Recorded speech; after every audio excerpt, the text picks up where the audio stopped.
I'm Timothy Gasson. They call me the AZ Puckman. I've been following hockey at the University of Arizona for more than 30 years. And this is my Wildcat Hockey Report. Welcome to the Wildcat Hockey Report. I'm Timothy Gasson, and I'm joined by the head coach of the University of Arizona Wildcats. This is Chad Berman. Coach, your Wildcats have won 6 of their last 7, and they have sweeps over Oklahoma, Colorado State, and Utah. They're in the top 15 nationally. How do you analyze your Wildcat squad at this point of the season? Yeah, we're really proud of the progress we're making. I'm a big fan of deliberate practice, and we're at a point where we're kind of layering things on. And the most exciting part about that is that we're just at the beginning of what we're going to become. I've been a part of a program that went from unranked to 2 in the country, so I've seen this process unfold, so I know right where we're at. And it's good to see that right now we're taking care of business against teams we should.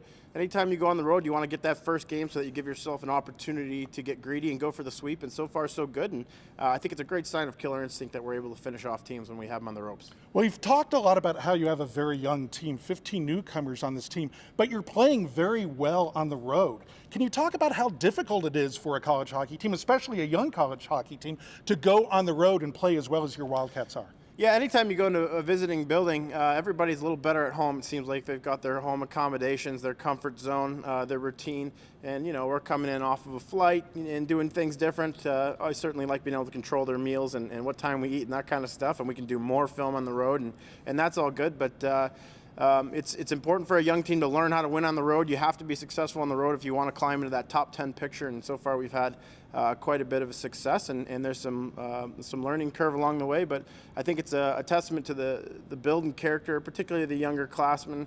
You know, we've got a lot of kids who've got great junior A experience, and so they're not coming in without experiencing that themselves at the junior level, and I think that's part of the makeup you're seeing. Okay, we're about to finish up the first semester, a very successful semester for the Wildcats, and against an opponent that Arizona fans always look forward to. Arizona State University is coming to town to play the Wildcats, and there's a lot at stake in these 2 games. Arizona has already won 2 games against Arizona State. If you sweep the series, you get a very interesting piece of hardware. Can you tell fans about that? Yeah, certainly it's on our minds. I'd be lying if it wasn't. We don't want to get ahead of ourselves. It doesn't matter if you don't win Friday night. I mean, it doesn't matter where the rankings are. Us 2, we're gonna go to bat. They don't like us much, and that's how we prefer it because we don't like them much either. So, to me, if you're a competitive person, that's fun. Those are the games you look forward to. So we're certainly excited to come home in front of our fans after a long road trip. We're going to need people to come out in hordes and cheer us on. And you know, with the environment of the alumni in town, I can't help but romanticize the idea of possibly being able to hoist the Cactus Cup in front of our crowd, in front of our alumni. You know, this is a citywide celebration. This isn't about the 30 guys in our room. This is an entire community behind this thing, and so hopefully we get to do that at home and share it with everybody. So the Cactus Cup is a challenge trophy between Arizona and Arizona State.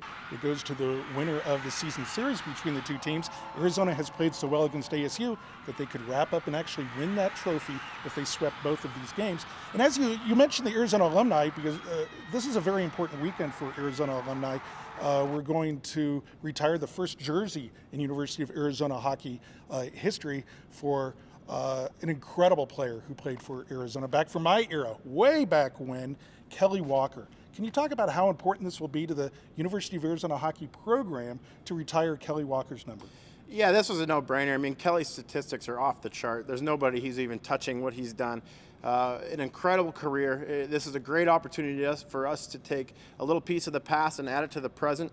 I've always said, once a Wildcat, always a Wildcat, and we want to continue to build that family bond that we're building here. And you know, I feel today, anytime you have success, I think what these kids will learn is that stuff echoes out to the people who have been here before. And so big picture, that's what we're trying to do. We're trying to do big things. If we're able to take home that Cactus Cup, that's going to touch way many more people beyond who can fit in this building. There's going to be alumni everywhere who are going to be reached and notice that. And so what a great opportunity to bring them all under one building, one room.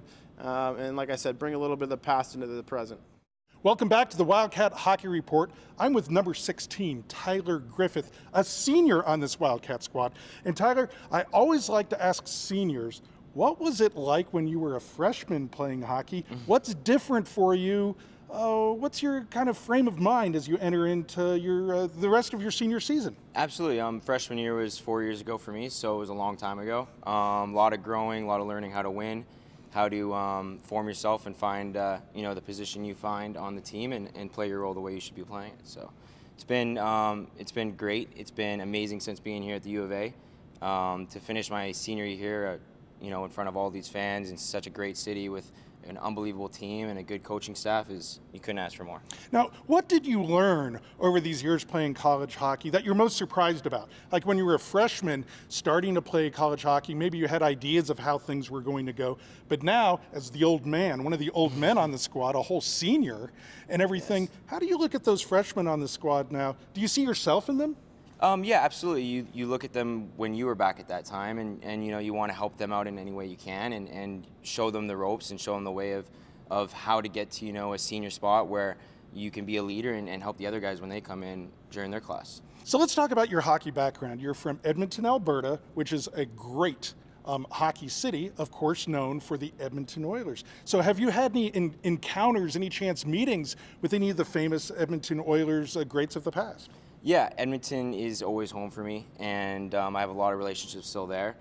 Some of the players and coaching staff that I've met actually through the Oilers organization is just through growing up playing with friends. Like Dylan Simpson, his dad Craig Simpson, really close with their family, the Lowe's, McTavish and all them. And it's kind of cool. He's always the last player to ever wear a helmet, so we always like to give him a little bit of a tough time about that. And it was, a lot of great relationships back in Edmonton that I cherish, and, it's nice to go back and see them every now and then. So Craig McTavish, the last Major League player not to wear a helmet, right, is what you're talking about, which is amazing when you think about how long this game has been going.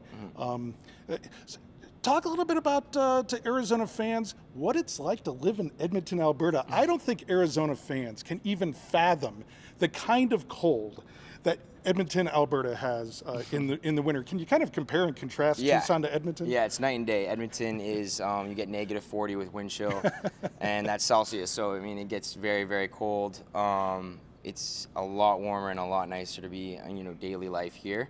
But the thing that Edmonton always had is, when you were growing up, you had your outdoor rinks. So if you were, getting a little bit tired of the cold, just go out there, play, come in, have a little bit of a fire and hot chocolate, and you're good to go. So. Okay, let's finish up with a little bit of hockey. We're almost done with the first semester of play here. Arizona's playing very well, and for Arizona fans, it's going to be their favorite weekend coming up. Arizona State comes to town. How do you want to end this semester against Arizona State? Yeah, it's a big semester. Everyone on the team knows it's coming. We have to take care of, obviously, this weekend first and set ourselves in a good spot to have ASU here 2 games. It's alumni weekend. It should be buzzing here in the arena, and we have an opportunity to win the Cactus Cup against our arch rivals, the Devils. So it's a big weekend. We're all prepared. We're all looking forward to it. Well, we're looking forward to seeing the rest of the senior season for number 16, Tyler Griffith. Thanks for joining us here on the Wildcat Hockey Report, and we hope to see you here at the Tucson Convention Center as your Cats take on the Sun Devils December 1st and 2nd.